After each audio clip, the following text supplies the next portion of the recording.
From employees who gave more than their paychecks could ever reflect. Office manager, administrative assistant to Jeff Richardson, scale operator, scale supervisor, all the accounts payable, receivable. To those who spoke poorly of the very people they were hired to serve. Members, they're literally stupid. They don't know anything.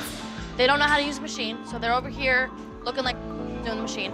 Today, we'll take a look at the best and worst employees in Undercover Boss history, highlighting workers who impressed their bosses and those who did the exact opposite. Starting with Angel Mitchell B. Modell, the CEO of Modell's Sporting Goods, went undercover in the opening episode of Season 4. The chain had been family-owned since 1889, making it one of the oldest sporting goods retailers in the country, and Modell had grown up around the business from an early age. In 1987, my father, Bill, made my brother Michael and I co-presidents. Where are you gonna go? You gotta go to Moe's. Michael and I took the business from $18 million to $443 million. He went undercover to see how the stores actually functioned when the family name was not in the room. While I'm undercover, I'll be posing as Joey Glick, a former pizza store owner that closed up 6 months ago.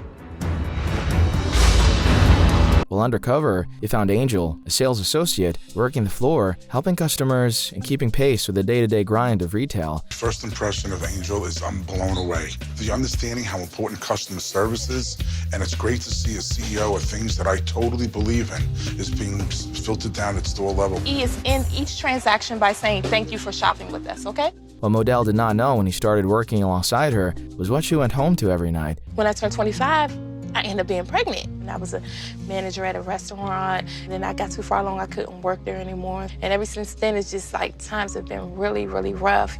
It's, you know, we've been homeless for a long time. We live in a shelter now. It doesn't You live in a shelter? What kind of shelter? It's a homeless shelter. Been there for about like 2 years now. I have 3 children, you know, that are in school and stuff like that. But none of those struggles showed up in the way she worked, and most people around her had no idea what she was dealing with. But I'm gonna tell you something. Things get better. As long as you have that drive in there, as long as you push and you push, things are gonna get better. You're gonna be fine.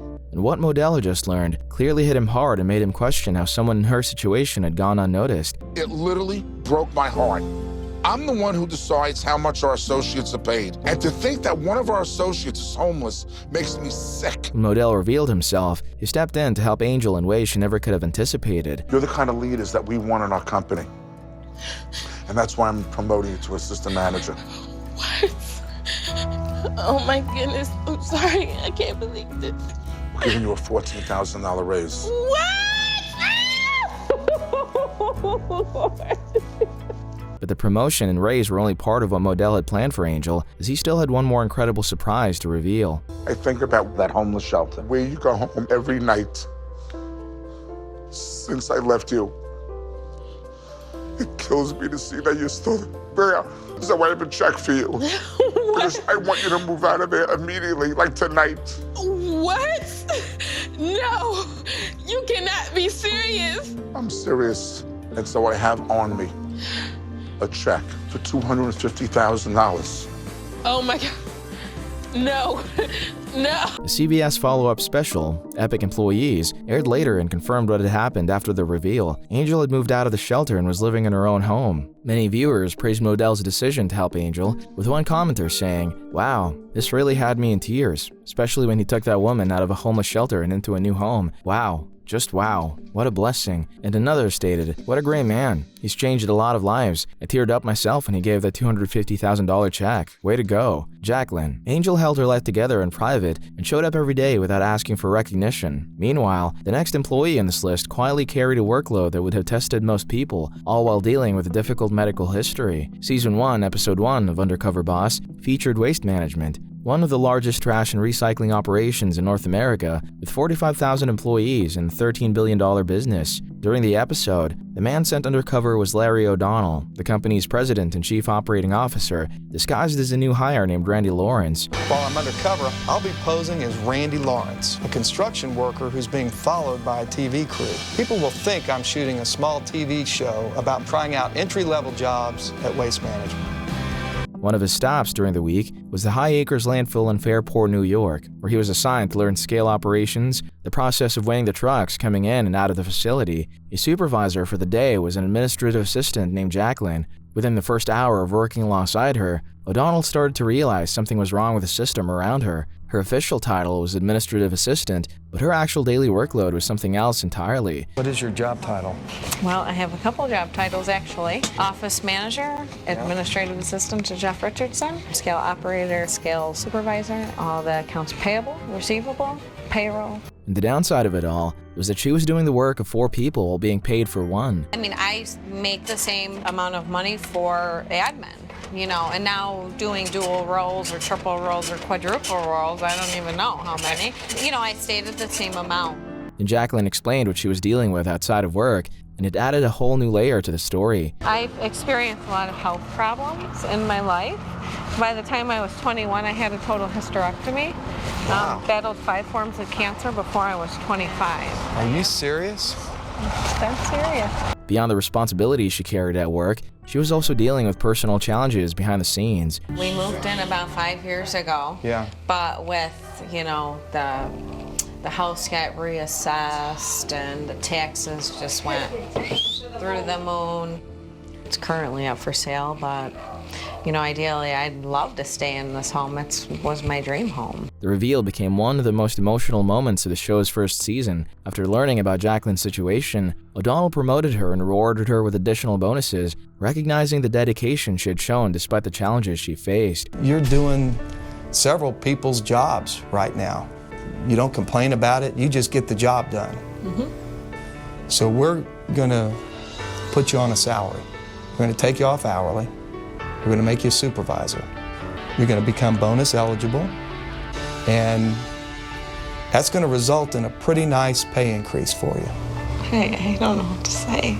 He left with a much clearer picture of what employees like Jacqueline were dealing with every day. I'm going to be a different manager because now I have a whole new appreciation of the impact that some of my decisions can have on you folks. Walter. Jacqueline was doing 4 jobs for the price of 1, but the next employee stayed within his job description and carried out his role at a level that even the business owner couldn't reach. The same episode that gave us Jacqueline also gave us Walter. Earlier in that same week, Larry O'Donnell's assignment sent him to a landfill in South Florida. His supervisor for the day was a man named Walter, who had been dealing with a terminal illness for decades. I'm on dialysis, and that take up 3 days, 3 nights anyway. Wow. I lost the functions in my kidneys. I would have never guessed that you had that kind of health issue. Despite that, Walter had never missed a day of work. He showed up every morning, did the job, and expected the same from whoever was working beside him. When I see a perfectly healthy person dragging around, and I can go out there and work circles around him, he can't do this, now that really pisses me off there. You should be able to do more than I do. If I can go out there and fill 2 bags in 10 minutes, I'm expecting you to do 3 bags in 10 minutes. The task that day was straightforward. Walk the windy hillside of the landfill and pick up loose litter, filling bags within a time limit. But O'Donnell, the man responsible for the entire operation, could not keep pace. That bag does have a hole in the top, doesn't it? Take it too long, Randy, take it too long. Walter watched him fall behind, gave him one more chance, telling him plainly that, All right, I'm gonna be timing you. I'm getting after it. 10 minutes. This is gonna be the most important 10 minutes in your life, Randy.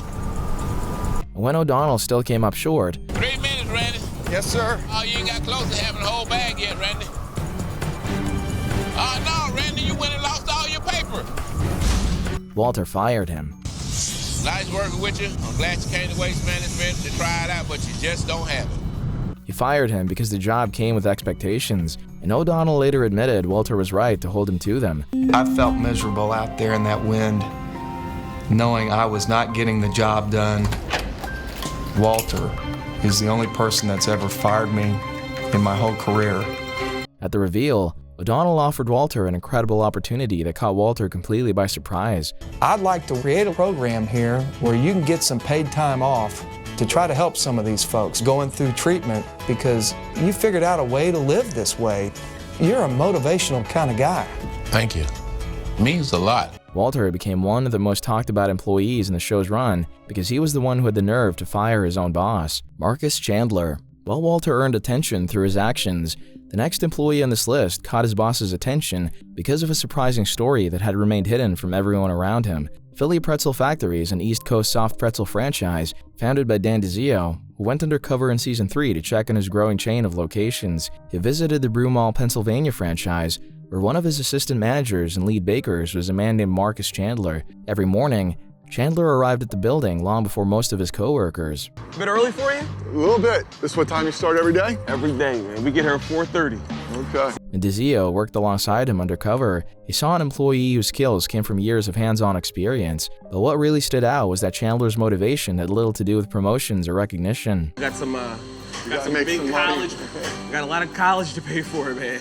How's coming in that early in the morning? Initially, Chandler started at $8 an hour. He'd worked his way up from baker to assistant manager over time, putting in the hours and learning the operation from the bottom up.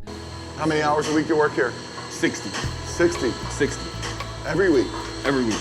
You gotta do what you gotta do, man. If I ever want to hold my own store, you know, I better get used to 60s now. The reveal changed Chandler's life in a direct and documented way. DeZio offered Chandler a franchise partnership, an opportunity to own and operate his own Philly pretzel factory location, with startup costs covered and benefits included. I want to put a college fund together and put $2,500 in each one of your kids' names. Thank you very much. It's probably the best thing somebody ever did for me. We'll make sure you get medical benefits. Oh, man. Because I can't have my partner getting sick. Partner? We have a new kiosk version of our stores. I'm going to put up all the money and open up a business together that I want us to be 50-50 partners. The man who had been making $8 an hour was being handed the keys to his own business. From an $8 an hour baker and 60 hours a week to like an partial owner, it's amazing. The CBS follow-up special, Epic Employees, later confirmed what had happened after the cameras left. As of May 15th, Marcus Chandler had become a franchise owner. Megan, Chandler went from making dough to owning the business, and the next employee found her purpose the same way Chandler found his, through the work itself. After a road that had been anything but straight, in Season 4, Episode 14, retro fitness owner Eric Hasbury went undercover as Barry Ghosh, a contestant supposedly trying to win money to open his own gym. When he went to the Easton, Pennsylvania franchise location, he met a sales associate named Megan, and while he worked alongside her, what he found was an employee who genuinely loved what she was doing. You can't read a book and learn, what you're doing out there. It's so crazy. It's a lot happening. These places are busy.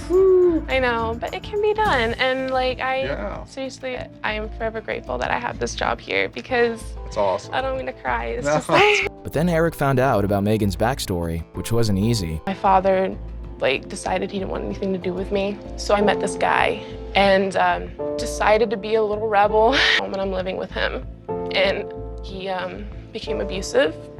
And I was too ashamed to call my mother for help. And sometimes I would sneak out at night and sleep outside in downtown. And it didn't matter to me if anything were to happen to me outside. I just was tired of life. And She was at a really bad place at the time in her life, and she even gained a few pounds. during that time, I gained a lot of weight. I was 155 and I went to 210 pounds. And I really destroyed myself. But then I came home and my mom took me back in. The thing that helped her turn things around was getting involved in fitness. Because I got accepted to Penn State and I was just like, oh my gosh, I was beside myself. And then I came here and then I lost all that weight and it was almost like a calling. I was like, oh my gosh. Wow. At the reveal, Casaburi rewarded Megan for her standout performance, recognizing both her work ethic and the personal journey behind it. Your personal life. What I'd like to do is I'd like to give you $15,000 for you to find a place of your own and continue to build your independence. Thank you so much. Oh my God. Many viewers applauded Megan's work ethic and dedication, with one saying, "Everyone comments on Jackie, but let's focus on how great Megan was. I think every corporate business dreams of having staff like her, and good on her getting all those benefits. Seeing someone finally see the light at the end of the tunnel is so heartwarming." Miguel de Costanzo. The last employee story was about personal growth, but the next employee was making a difference in someone else's business, working behind the scenes until the right person finally took notice. Kat Cole was the president of Cinnabon when she went undercover as Alexa Jones in Season 4. She was also one of the more unusual executives to appear on the show. When I was 19 years old, I started working at Hooters. I started as hostess and then Hooters girl and then bartender and then certified trainer and shift leader. I just said, it just feels right. What she found when she went undercover was Miguel de Costanzo, a baker and manager who played an active role both in the day-to-day operation of the business and its interactions with customers. My first impression of Miguel is that he is an incredibly high-energy, hard-working manager. Miguel is so committed to the art of sampling and talking to guests beyond the counter. Here's your chocolate mocha gelato. And Miguel was simultaneously running 3 Cinnabon locations across northern New Jersey. That was not a standard assignment for someone at his level. De Costanzo was doing all of it, managing staff, running production, maintaining quality across 3 separate stores, with a kind of consistency and ownership that made him immediately visible to Cole. Even through her disguise, she observed how he ran the operation, how he handled pressure, and how he treated the people working under him. When I asked Miguel for help, all right. Oh, the teamwork is so much better. Yeah, definitely. He quickly jumped in and helped out, and that is exactly the teamwork that should be in place at Cinnabon. What she saw was someone who had already proven he could run a business, but just didn't own one yet. I loved hearing that Miguel's ambition is to own 100% of these bakeries. There's not a lot I can do about that, but Miguel has a hunger to do more, to be more, to accomplish more, and that is so inspiring. It really is the American dream. What awaited Miguel at the reveal was far greater than he could have imagined. Cole offered him his first franchise, with Cinnabon covering the startup costs. It is so important to me that you become a Cinnabon franchisee, that I am going to give you your own store.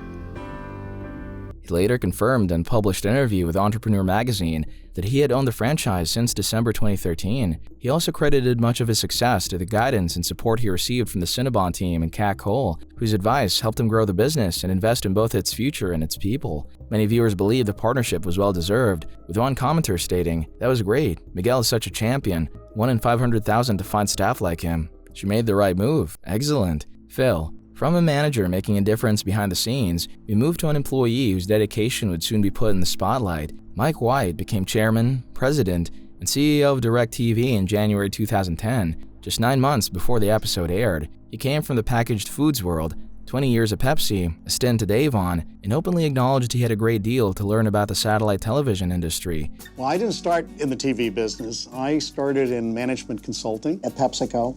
I was recruited to DirecTV 6 months ago. I majored in English literature and Russian in college, so I'm not a technologist. This is a very complicated business, and I've still got a lot to learn.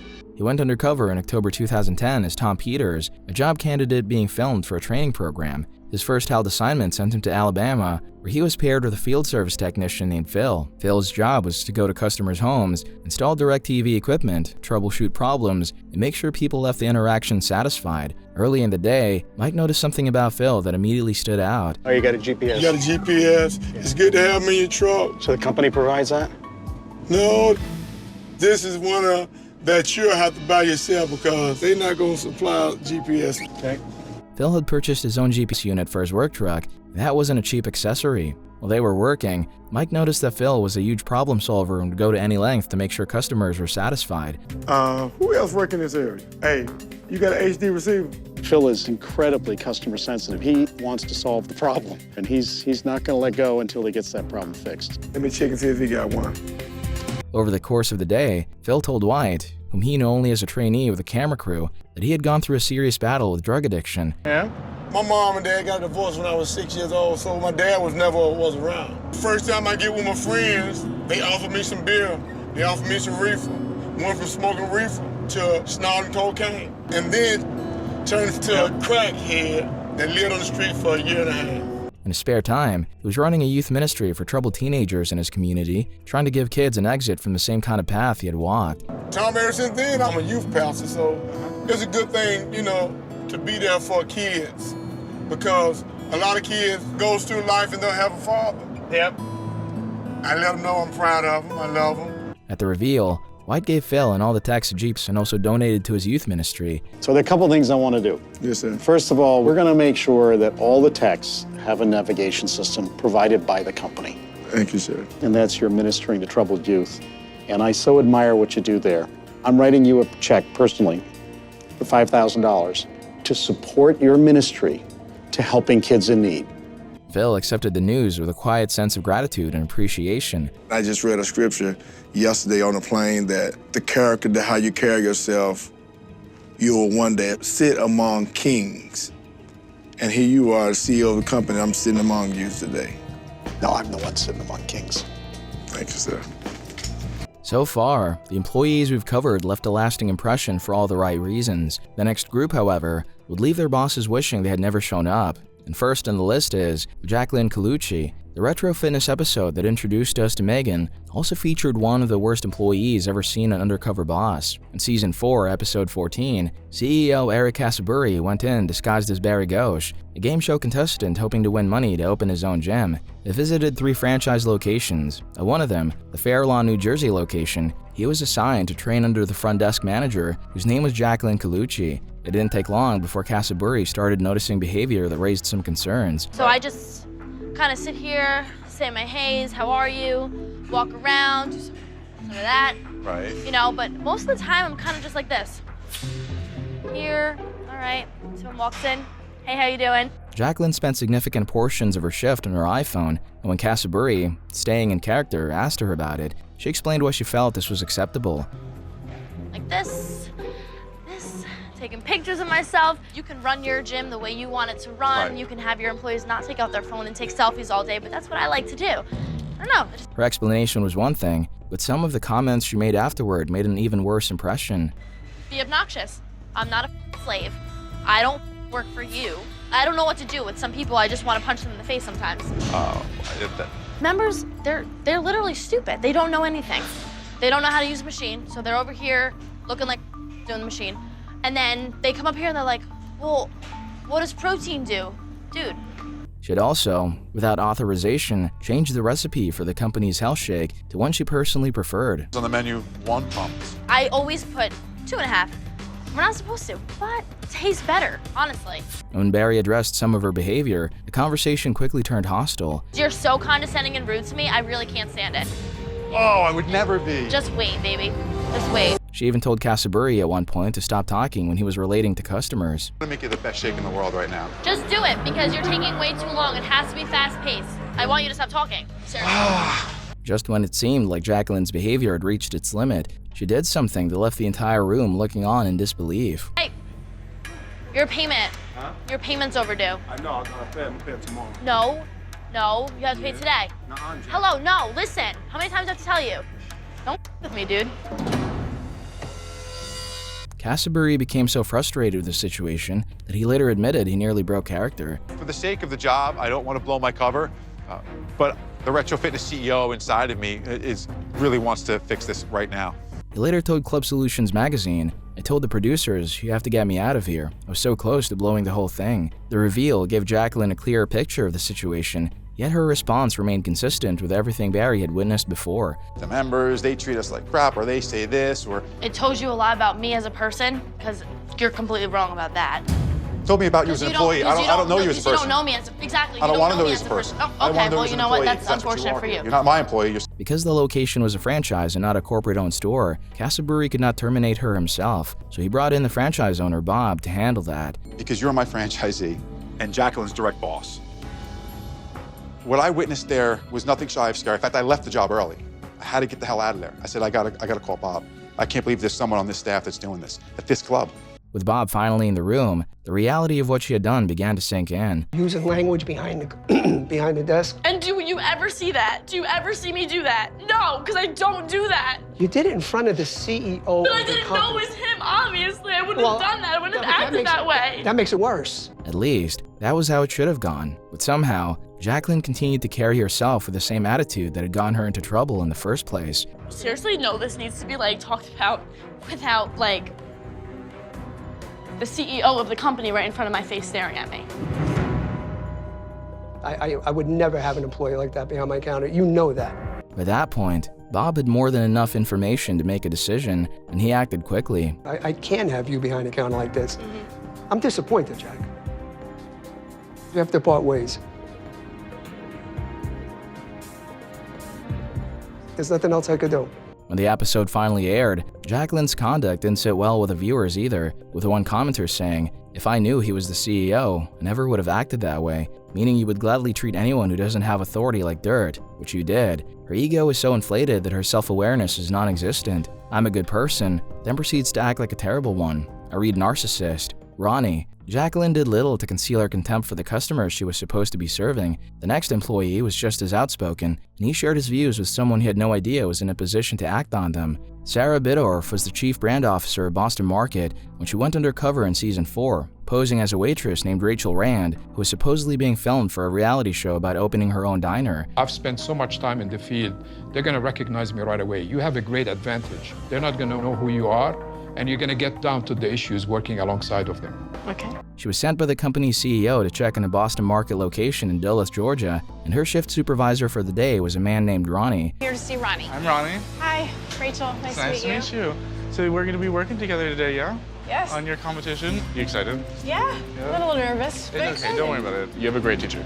Oh, good. The training session started normally enough, but as the day moved on, Ronnie began expressing his feelings about his work. You should be asking customers, like, hey, would you like to sample our loaded mashed potatoes? It shouldn't be a question. You should be forcing it down their throat, because that is what corporate has told us to do.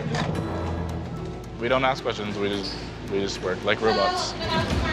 And also spend working hours smoking outside, leaving the entire work to Sarah. His comments extended beyond his work, as he also criticized the customers he was employed to assist. Children and old people are literally the worst I've ever seen in my entire life, because none of them know what they want, and they're like literally can't talk. So you just kind of have to deal with it. They're customers, they're not anything special.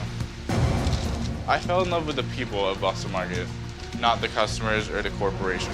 Like, So you just really don't like the customers? Customers are such like little bitches, and like all the time is all about like pleasing the customer. Like, Yeah, well, that's the business that we're in, right? yeah. But those remarks were only the beginning, as he soon made comments that raised even more red flags. I literally hate customers more than anything in the entire world. I hate them so much. They're terrible. It's all about them all the time, and they demand everything. Sarah continued with the training, moved through other parts of the operation, and eventually could not let it go. She revealed her identity to Ronnie and confronted him directly. I got you saying a bunch of things about our customers I did. that are really not very nice. I'm angry, and I'm heartbroken, and I'm disappointed. And you don't seem like you love to serve. Without the guests in there, we don't have a business, and you don't have a paycheck, and neither do I. So I don't know if this is the business for you. And sent him home to think things through. What I'm gonna do is I'm gonna send you home for the day. You might wanna think about whether this is really the right job choice for you. And I do enjoy my job. It just Boston Market me and like real Ronnie, who is left usually outside of Boston Market, are two very different people. But even after the confrontation, he didn't concede to the point. I don't know, I didn't think it was that terrible. It's not wrong of me to hate people. I'm not trying to justify like how mean I was to a customer like behind their back. Like they don't know I'm saying it, so it's not really that big a deal. Ronnie didn't need a reveal to be fired, because he was fired on the spot. He was said to be focusing on school and was considering applying for a job at a local beauty shop, but was still unemployed 3 months later. Viewers weren't in any way pleased by his behavior, with one stating, "Ronnie is a perfect example of what is wrong with the world today. Too many Ronnie attitudes on the planet." Another lamented, "This is the type of employee who spits in the food when a customer doesn't please him. A real jerk, way too spoiled. If this happened in Brazil, this guy would even sue for moral damages for being exposed. He's a scoundrel." Jimbo. Although Ronnie thought what no one could hear couldn't hurt, the next person on this list did his damage in plain view of an entire staff, and seemed to believe their rank made it acceptable. The second episode of the very first season sent Hooters CEO Kobe Brooks undercover as Scotty Archer to check in the chain's franchise operations. Hooters had faced criticism for years because of its image and business model. The Hooters name, it is not only our biggest strength, it is also our biggest weakness, because some people, they don't like what they think it stands for, and they won't even try our business because of our name. And Brooks went undercover in search of ways to boost the company's sales performance. The sales are down. We've talked about expanding our customer base. Maybe there's a way by me going undercover to see if we can increase our sales, or maybe it's something big that's gonna have to take place. We'll find out. What he found when he went undercover at a Dallas area franchise location was a manager known in the show only as Jimbo. Jimbo ran daily inspections of the female waitstaff, but instead of inspecting their uniforms, he engaged in a routine assessment of the woman's physical appearance. Compliment her on her lack of nails. My, those are some non-glamorous nails you have. Have a seat. You know, nail polish is nice. Hey, why don't you grab and get another tattoo before tomorrow, too, okay? He engaged in inappropriate behaviors during work hours, like spinning a tray in places that are clearly visible and likely to catch customers' attention. He also ran a contest to determine which employees could leave early in a given shift. Come on, girl, who wants to go home? Oh, look, ooh, doggy.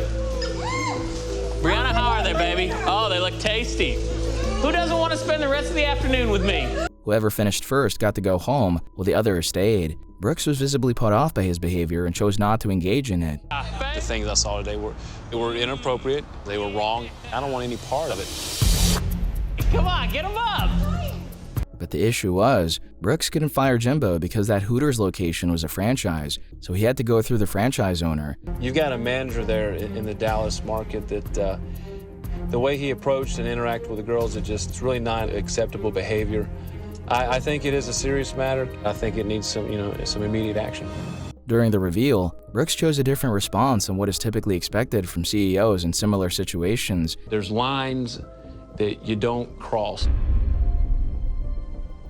Apology to your staff is necessary in this situation.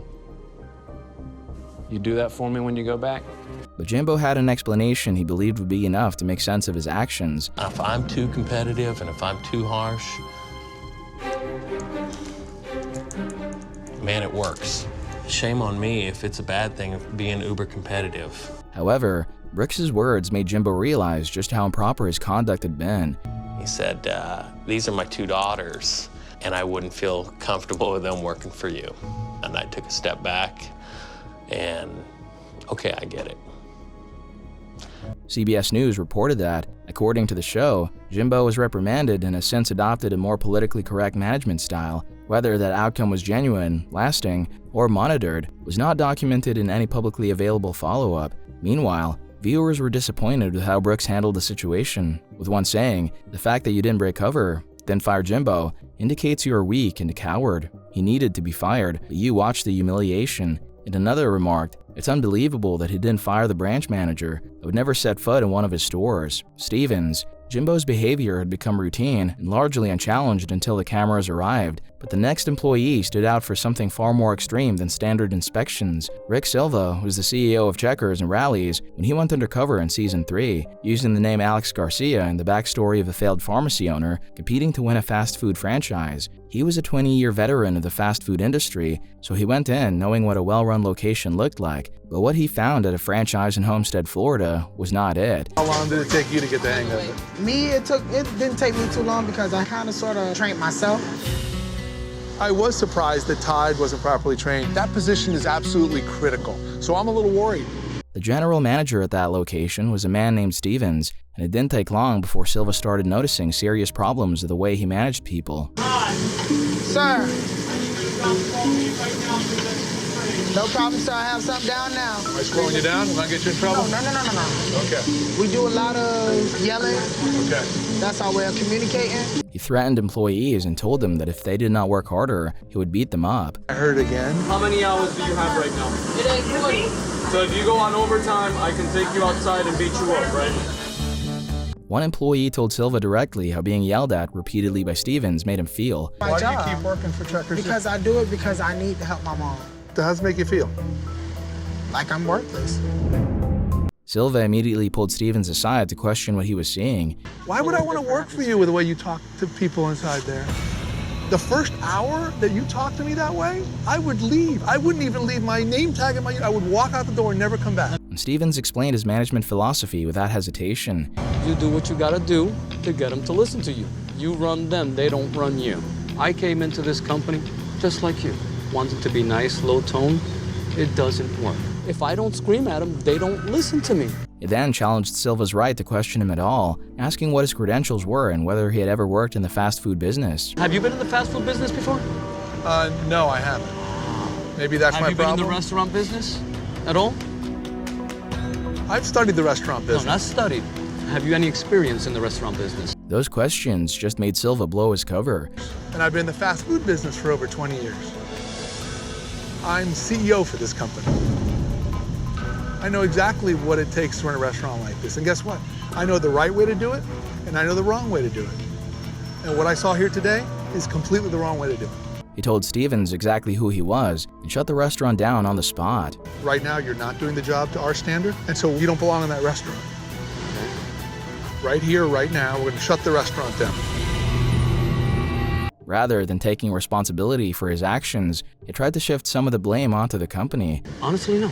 Okay. I didn't even finish training. Honestly, not one single person in that restaurant is trained properly. I cannot train them because I don't know everything yet. The restaurant was closed for a one-night shift and reopened the next day under new management. What I need you to do right now is to get me some general managers from other restaurants. I want to bring them in, and I want to make sure that we got a crew here before we reopen this restaurant. But Stevens wasn't fired because, according to Silva's interview with Nation's Restaurant News after the episode aired, Stevens was sent through a retraining under the company's updated guidelines around respect for employees. Jessica, unlike Stevens, who ran his restaurant like a threat, the next employee treated her shift like a suggestion, with little regard for the standards around her. Bikini Sports Bar and Grill was a Texas-based chain positioned in the same market space as Hooters, featuring female servers in branded uniforms, with food and drinks as a secondary focus. Its CEO and founder was Doug Guller, who went undercover in Season 6, Episode 3, to work alongside his staff and see how the chain's culture held up in practice. Going undercover gives me that opportunity to see it at its very core. I like it. What he found in Jessica was an employee who seemed determined to do almost everything the wrong way. She refused to wear the restaurant's required uniform, the branded attire that was neither optional nor open to personal preferences. So does bartenders don't have to wear bikinis? You are supposed to be wearing a bikini. I just chose not to since we're on TV. I'd like to wear a t-shirt instead. And at one point, she overserved a customer who was visibly intoxicated, providing alcohol to someone who had clearly already had enough. I mentioned what was going on to Jessica probably 3 times. Can I get another double? Put a double in this. She just overlooked it. It's a train wreck behind the bar. Overserving an intoxicated customer can create serious legal problems for a business, which made the mistake impossible to ignore. Then, while still on shift, she told Guller, whom she believed to be a fellow employee, that she was actively looking for another job. This is definitely not going to be permanent. I'm on the search right now, so as soon as someone bites on my resume, then I'll be back into, not just that, in sales. I'm a closer. You want to go back in? Let's go. Should we? Yeah. All right. It's a coveted position, and so the fact that no bikini top, drunk guy at the bar, and the overall lack of passion, to me, it's not worth it. I'd rather spend my time and energy focused on someone else who wants to be here. At the reveal, Guller fired her and made it clear that working alongside her had been disappointing. You know, I think you're a great person, but you're not right for bikinis. It was clear to me that day. So, I'm sorry, Jessica. It's not working out. Today's your last day. And Jessica was very upset with how the situation turned out. I'm not an idiot. Like, what person doesn't, is everyone happy with the job they have right when they have it? No, at the same time, that's my job, and I still told everyone that I humble myself to do what I got to do. That doesn't make me a horrible person just because I'm not satisfied where I'm at. Viewer reactions were mixed, with some not fully supporting Guller's approach. One lamented, if the first girl said she loved working there, he would have given her $10,000, but because she didn't like the sleazy job, he fired her. What a D move. While another stated, well, I felt bad for the gal who got fired. The reason she got fired should have been the overserving of the customer, not the lack of a bikini top. If that guy had gone in the car and hurt himself or someone else, the bar could have been liable. But others understood his perspective and fully supported his decision, with one saying, why is everyone upset about what happened to Jessica? She allowed a man to be overserved. That is a huge no-no. It is called the Dram Shop Act, which holds establishments liable for serving alcohol to visibly intoxicated individuals. Grace. Jessica's approach to the job raised plenty of concerns, but the next employee came with a history that suggested those concerns were nothing new. The same episode that produced Jessica also introduced Grace, a second server of bikinis, whose history with the company was even more documented than her co-workers. Grace was fond of spending significant time on her phone during her shift. Grace and I were both standing there talking to a fan, and she left me there by myself. Is it not in the front? Hold on, let me grab my keys and I'll find you outside. Which is not acceptable. It was a recurring habit that had already cost her the job more than once, and had apparently not changed. What do you do when it's not busy like this? I get on my phone. You can do, I haven't seen any managers here. We don't, I mean, they're both here, but they're hiding in the back. We don't need them right now. Oh, okay. She had started at Bikinis in 2011, and by the time the episode was filmed, she had already been fired multiple times from the chain. Since we opened in 2011. Okay. But I've been fired like 4 or 5 times. Really? Yeah. Why? What are you doing? Just not showing up for work. Really? Yeah. What kept bringing her back, and what had apparently kept management from making the termination permanent, is not fully explained in any publicly available coverage of the episode. Despite the concerns, the CEO didn't seem to view it as a major issue. I was really happy with what I saw today. I think Grace is full of energy. She's positive. There was a few areas where I think she lacked focus, but if Grace is given a little bit more training, I think that she can correct these problems, absolutely. At the reveal, rather than firing her, as he had done with Jessica, Guller made Grace a conditional proposition. Sometimes you prance around in your bikini top, but there was one issue that you had. Do you remember what that was? With my boobies. Right. So you mentioned Am I getting a free pair of boobies today? Is that what you want? So I'll make you a deal. Okay. If you can make it through 6 months and you're a rock star. Right. No phones, really focused while you're in here, I'm going to put you in touch with the best guy in town.